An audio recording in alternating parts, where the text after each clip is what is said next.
ভাবা যায় একবিংশ শতাব্দীতে দাঁড়িয়ে আমরা আমাদের ছেলে মেয়েকে এই গল্প করতে পারবো তো? যারা স্কুল কলেজে পড়ে তারা যদি আমাদের প্রশ্ন করে, আচ্ছা বাবা, দোকানদার অন্য কোনো জিনিস চাইতে পারতো, স্তন বন্ধক কি করে চাইলো? তাও কেটে দিতে বলল। যেমন আমাদের ধর্মে দেখা যায় যে লোভের বশীভূত হয়ে নারী রাত্রি কামনা করছে, বিল্বমঙ্গল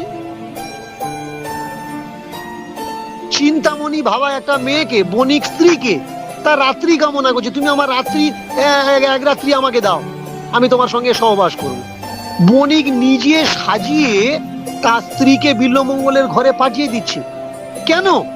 কারণ এই গল্পের মাধ্যমে সমাজকে বেওয়াকুফ বানানো হচ্ছে, সমাজকে অন্ধকারে রাখা হচ্ছে।